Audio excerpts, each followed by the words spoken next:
It's a dangerous time we sense just now. What is the role of NATO in standing against Russia?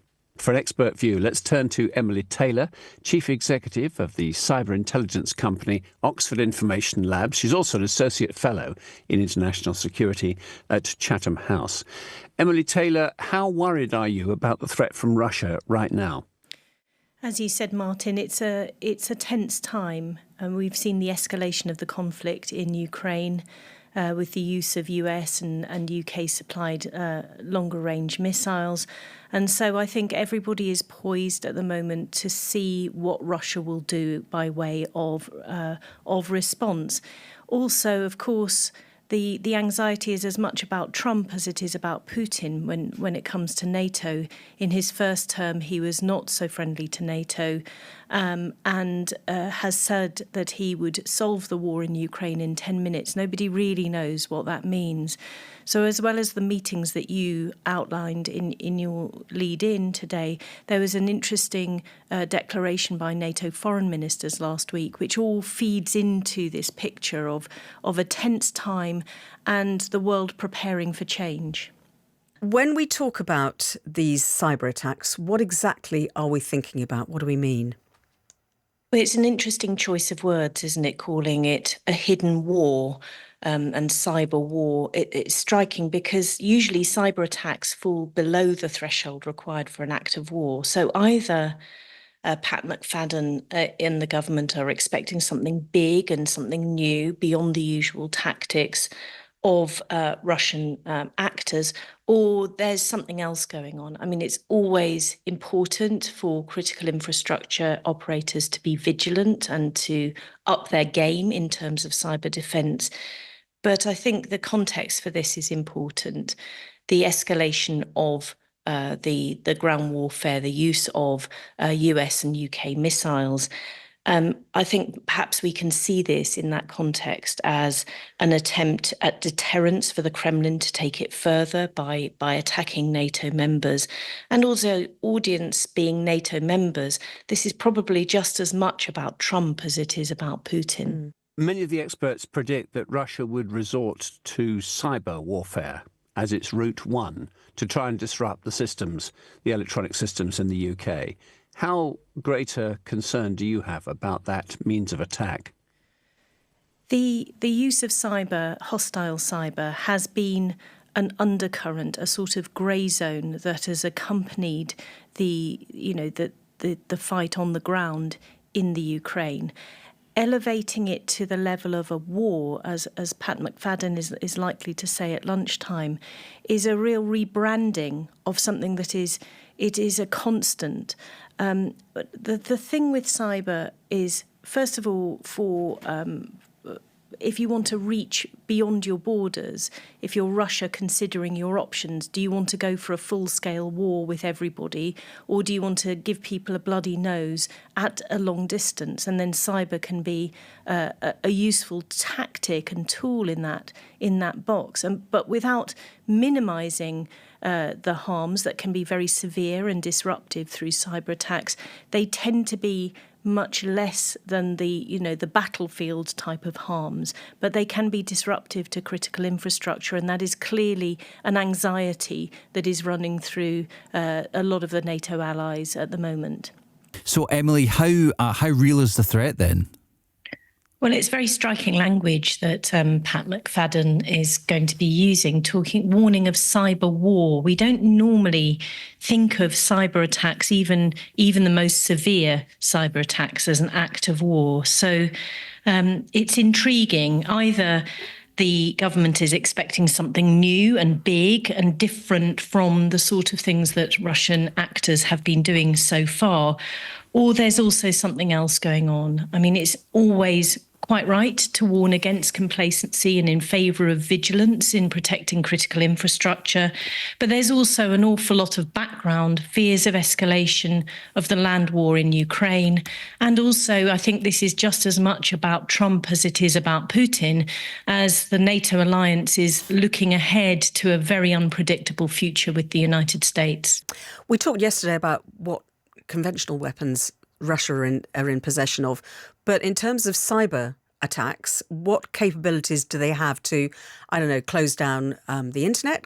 You know, I mean, it sounds a very simplistic thing to say, but to close down infrastructure in that sense that you suggest there. Well, the usual tactics that we associate with Russian actors are espionage and influence. So disinformation, the sort of cognitive threats, the wearing down the kind of resilience of societies, wearing down the unity.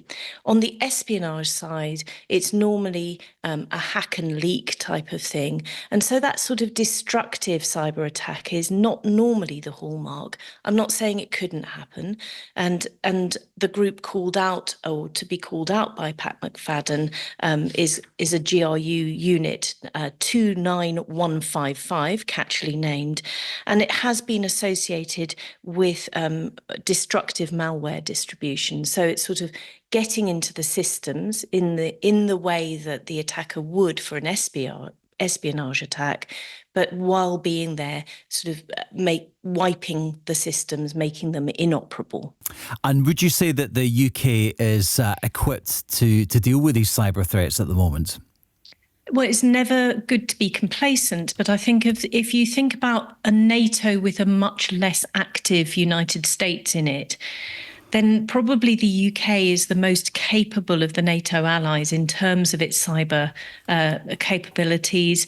And while cyber security is way below what is perfect, I think that the UK as a whole has good cyber capabilities. The National Cyber Security Centre, backed by GCHQ, has very advanced signals intelligence capabilities, and has been really working with UK stakeholders for a long time, both in publishing advisories and working with industry to try to what we would call harden the attack surface, i.e. make it more difficult for bad actors to get through.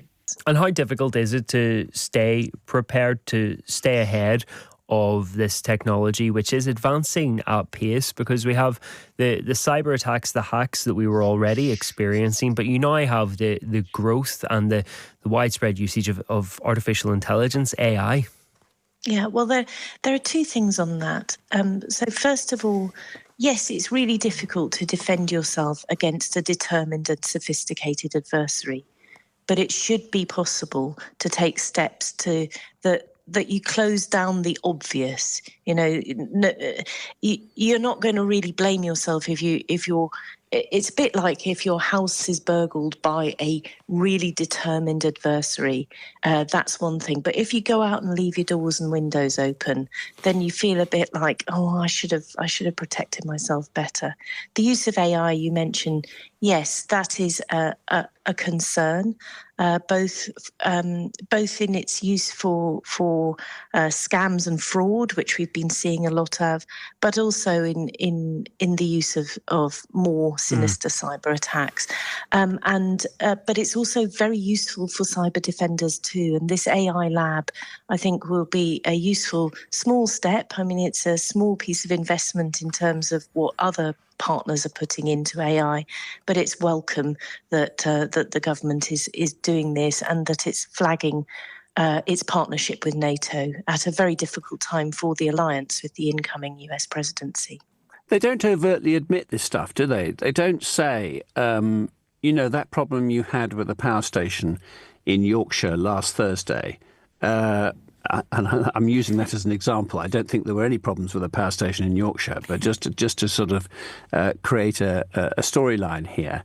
They don't claim responsibility for it in that way, because are they not reaching the public? They just want to rattle the cage of the government of the day or the security staff of the day? Yes, it's all very psychological.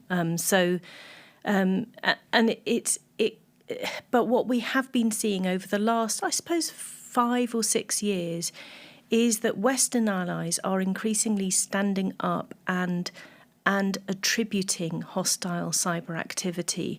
They normally don't do it in single units. They normally stand up together in a coordinated way.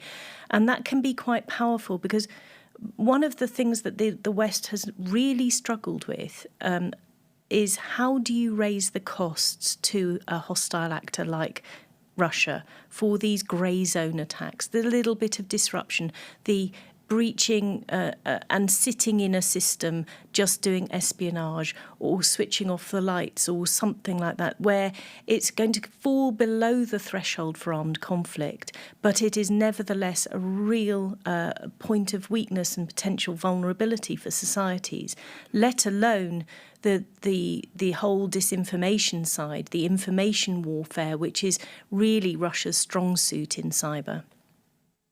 Emily Taylor, thank you very much for being with us, Chief Executive of the cyber intelligence company Oxford Information Labs. This is LBC News.